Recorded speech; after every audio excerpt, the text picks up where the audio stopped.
Hello and welcome to my channel and welcome to today's video. I'm starting really early. It's Friday, 8 o'clock, just past 8 o'clock, and I'm going to London today. So I just wanted to introduce the vlog and say hello, and hopefully I will be able to show you a few snippets of my day. It's just in and out, for a longer afternoon. I'm not staying over, but I just wanted to show you what I'm wearing going to London. This is my outfit. That's the base. It's supposed to be around 20 degrees when I get there, so I'm hoping to wear a bit more kind of spring summer outfit, but I'm obviously sensible, so I have underlayer underneath, and I will be taking a puffer jacket into my bag because obviously I'm coming back really late in the evening. I'll be coming home after 10, so it will be quite chilly. So I'm quite sensible, but the base is just this beautiful cotton blouse that has a lot of ruffles, and I thought because it will be quite warm, I thought to wear my spring summer jacket. So I can wear, the sleeves up a bit, you can roll them up, and it will be quite like summery look instead of just wearing, I was thinking of wearing a trench, and then I was just like, no, I don't want to be wearing cold weather outfits anymore. I'm craving the kind of summery, kind of lighter fabrics, and so hopefully I will be able to just wear this. I can always swap it with the other side, but yeah, wear this for most of the day, and if I get chilly, I do have a puffer. And my Chatham boat shoes, or loafers, or whatever you want to call them, because they're very comfy, so I can do a lot of steps in them without my feet hurting. But yeah, that's me for London.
It is Sunday early afternoon, and I just decided to pick up the camera and talk to you guys. So on Friday I went to London. I didn't film much. I just filmed up until the point where I met my friend, and then I just wanted to be present and just focus on her because I don't see her very often. I live far away now, so I just wanted to be with her, explore London, do a little bit of mooching around, and yeah, have a fabulous food. I think we had Vietnamese for lunch and Mexican for dinner. It was delicious. And then yesterday I did some gardening, and obviously I had to sort Finn out because whenever he goes boarding, I wash him afterwards and wash everything, like his bed, his blankets, his towels, and yeah, and I brushed him as well. Like, he is blowing his coat. This is like second time. I think he did a little bit in the early March and then stopped because it was still cold. And now he's blowing again because it's now like consistently 18 degrees plus. So I need to brush him every other day because he's double coated. Today I was supposed to go for our monthly ladies walk, but it's been cancelled for whatever reason. So I'm going to see a friend later this afternoon for coffee, and yeah, have a little bit of chat. But today I wanted to talk to you about a book that I've read. I received a few emails, people recommending me books, and I really appreciate it because I am a voracious reader. I listen to at least 2 to 3 audiobooks a week because I listen to them on my dog walks, and I read at least every day in the evening, and over the weekends I try to read a bit more during the day as well. But the book that I read it on as I read it as an ebook on my tablet, so I don't have a cover to show you, but it is, I borrowed it from the library. I often borrow books, to support the libraries, but also to kind of contain the amount of books I would have to store in this house, knowing very well that this is not my forever home, so I'll have to one day move all of my books. So I'm just trying to contain my collection to all of my favorites, or books that have meaning to me, or they were my husband's books, but anything new I just kind of borrow from the library. So the book that I want to talk to you about is called The Year of Magical Thinking. It's by the wonderful, the one and only Joan Didion.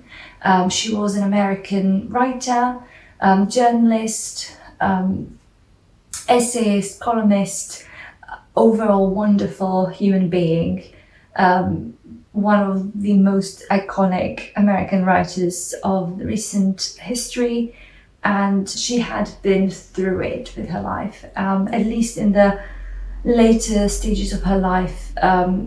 She adopted, so this book is about 1 year post her husband passing away. And she called it the Year of Magical Thinking because it's the idea behind the fact that you know that they are gone, you saw them die, or you logically know, but subconsciously you are still hoping, you're still looking for them. You, for example, can't get rid of their clothes because what if they needed their shoes when they come back? So it's the idea of them coming back.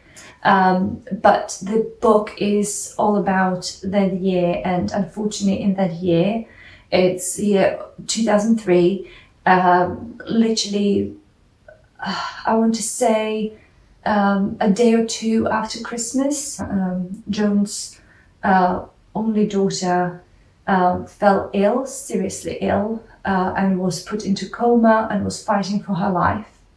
And only 5 days after her daughter was fighting for life, her husband just passed away out of coronary incident at home before dinner, just like that. So she was like fighting that all those feelings whilst also being there for her daughter, who took, I want to say, 3 months to recover. And they were waiting for the funeral because they wanted the daughter to be there, and still not knowing if her daughter will make it. And then her daughter, in that year, her daughter recovered. And then a couple months later, her daughter had another severe incident. It was a blood clot, and she was basically fighting for her life again. She recovered, and this is not something that's covered in the book, but she recovered a little bit, but she still passed away. The daughter still passed away in 2006. So all of this happens in like a year and a half of Joan's life, and she is trying to process everything. And it being Joan Didion, the writing is absolutely wonderful. It is hard-hitting.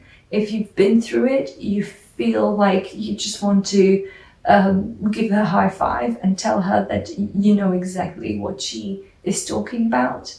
And you almost want everyone to read that and understand your feelings. But also, I know very well that a lot of people will read this book and it will just go over their heads because they will not be able to connect with the words and with the meaning behind all of it. And if you indulge me, I would like to read you a few passages that I highlighted.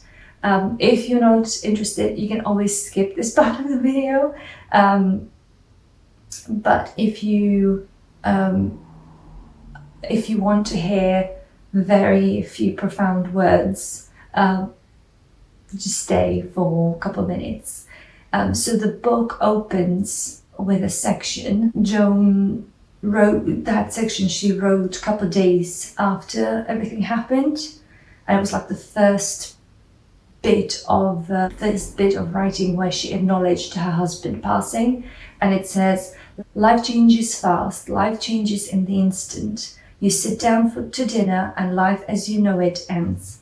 The question of self-pity." It's absolutely something that you are like, yeah, life does change in an instant.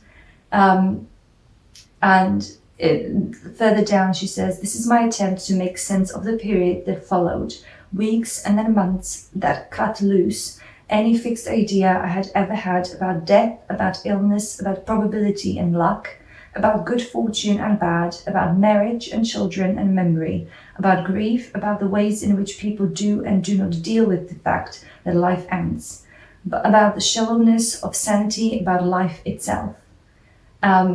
So this book, she started writing, I want to say in maybe 7-8 months past her husband passing.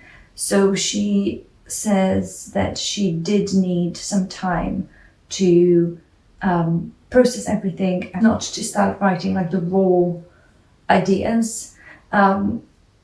She also, this being Joan Didion, she also has that kind of way of merging a lot of research, because she's a journalist by trade, so merging a lot of research into the writing. And it's not only about her experience, she's just trying to conceptualize everything and contextualize the whole 1 year post losing her husband. So there's a lot of sections where she talks about different parts of her research, different thought processes, different research behind like grief and mourning, and she's putting it into the book as well. So it says, another section says, "Grief, when it comes, is nothing we expect it to be. It was not what I felt when my parents died. My father died a few days short of his 85th birthday, and my mother a month short of her 91st, both after some years of increasing debility. When I felt in each instance was sadness, loneliness, the loneliness of the abandoned child of whatever age, regret for time gone by, for things unsaid, for my inability to share or even in any real way to acknowledge at the end the pain and helplessness and physical humiliation they each endured. I understood the inevitability of each of their deaths. I had been expecting, fearing, dreading, anticipating those deaths all my life. They remained, when they did occur, distant and removed from the ongoing dailiness of my life. After my mother died, I received a letter from a friend in Chicago, a former Maryknoll priest, who precisely intuited what I felt. The death of parent, he wrote, despite our preparation, indeed despite our age, dislodges things deep in us, sets of reactions that surprise us and that may cut free memories and feelings that we had thought gone to ground long ago. We might, in that indeterminate period they call morning, be in a submarine, silent on the ocean's bed, aware of the depth charges, now near and now far, buffeting us with recollections. And then it continues, my father was dead, my mother was dead. I would need for a while to watch for mines, but I would still get up in the morning and send out the laundry. I would still plan a menu for Easter lunch. I would still remember to renew my passport. But grief is different.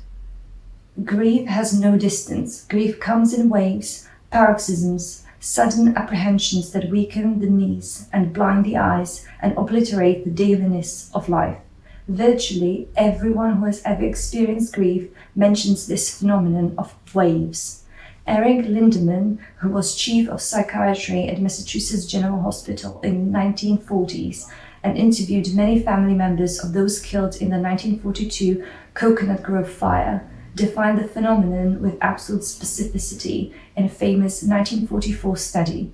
Sensations of somatic distress occurring in waves lasting from 20 minutes to an hour at a time, a feeling of tightness in the throat, choking with shortness of breath, need for sighing, an empty feeling in the abdomen, lack of muscular power, and intense subjective distress described as tension or mental pain. So she's now trying to put into context that mourning and grief are two different things. They exist together, but also they have different effects. Passing of parents and passing of your partner are in reality the same things. However, they present themselves in a different way. I needed to be alone so that he could come back. And this is what I said about why it's called the Year of Magical Thinking. It says, I needed to be alone so that he could come back. This was the beginning of my year of magical thinking, where she's trying to say that obviously she knew he was gone and long dead, but you're still hoping. On most surface levels, I seemed rational. To the average observer, I would have appeared to fully understand that death was irreversible. I had authorized the autopsy, I had arranged for cremation, I had arranged for his ashes to be picked up, etc., etc. And this is so true. I had done it. I had acknowledged that he was dead. I had done this in as public a way as I could conceive. Yet my thinking on this point remained suspiciously fluid. And this is so true. There's a lot of moments where people tell me, like, how are you doing it? You're so like, especially in the beginning, in the first year, you're so good at like moving on, doing your daily tasks, and A, you just don't have a choice, and B, I saw him die, so I realistically knew he's gone. I was just hoping, and people don't really understand that your logical brain is still kicking in, but your subconscious is just hoping. Bringing him back had been through those months my hidden focus, a magic trick. By late summer, I was beginning to see this clearly. Seeing it clearly did not yet allow me to give away the clothes he would need. I myself also, I didn't think that this is the reason why I was holding on to my husband's clothes, but I gave myself a full year before selling them away or donating them, because I just couldn't. I knew that I needed the year to put my head straight. That I was only now beginning the process of mourning did not occur to me. Until now, I had been able only to grieve, not mourn. Grief was passive. Grief happened. Mourning, the act of dealing with grief, required attention. So, as I said, grief and mourning are two different things. Grief is the immediate effect. Mourning is something that you will probably have for the rest of your life. And she explains it. Grief turns out to be a place none of us know until we reach it. We anticipate, we know that someone close to us could die, but we do not look beyond the few days or weeks that immediately follow such an imagined death.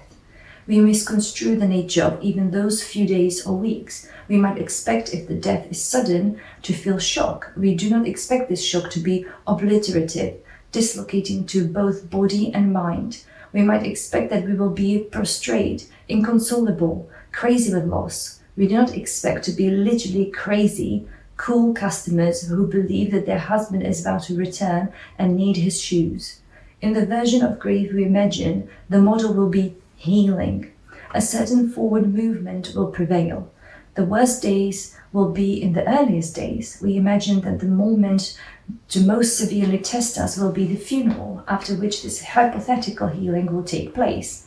When we anticipate the funeral, we wonder about failing to get through it, rise to the occasion, exhibit the strength that invariably gets mentioned as the correct response to death. We anticipate needing to steel ourselves for the moment. Will I be able to greet people? Will I be able to leave the scene? Will I be able even to get dressed that day? We have no way of knowing that this will not be the issue. We have no way of knowing that the funeral itself will be anodyne, a kind of narcotic regression in which we are wrapped in the care of others and the gravity and meaning of the occasion. Nor can we know ahead of the fact, and here lies the heart of the difference between grief as we imagine and grief as it is, the unending absence that follows, the void, the very opposite of meaning, the relentless succession of moments during which we will confront the experience of meaninglessness itself. Oh.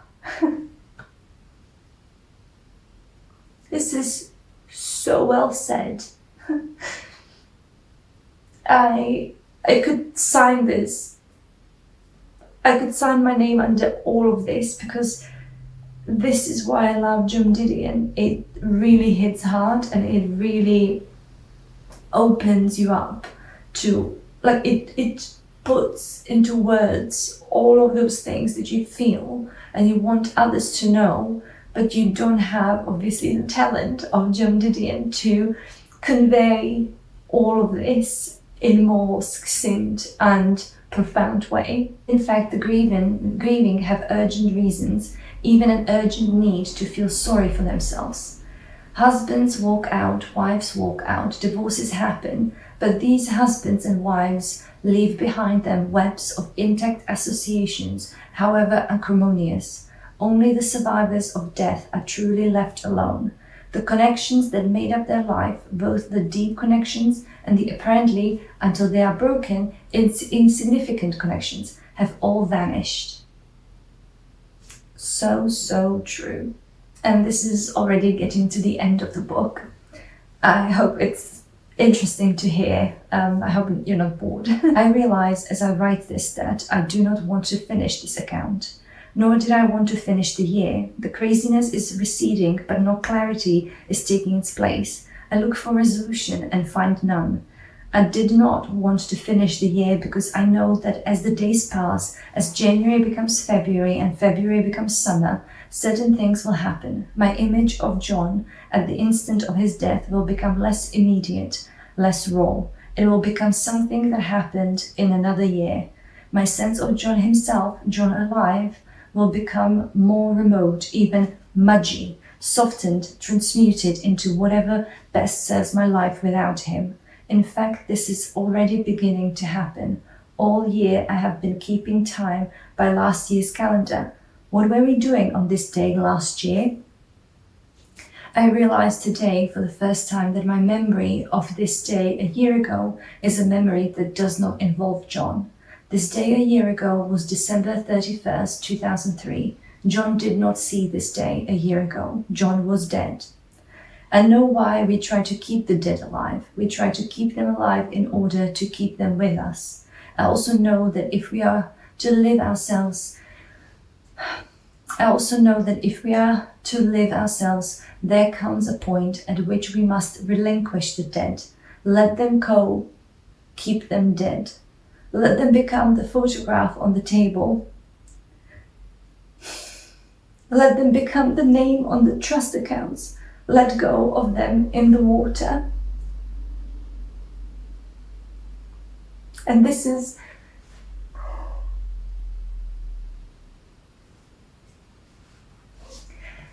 where I am now. I'm slowly letting go. It's been more than a year and a half now, so I am in this part of Joan Didion's book of letting go and just preparing myself to live without him for the rest of my life. So I hope this was at all interesting to you to hear from Joan Didion's account of losing her husband. And if it is something that you're interested, please borrow it from your local library, get it used because it's older book, and let me know what you think.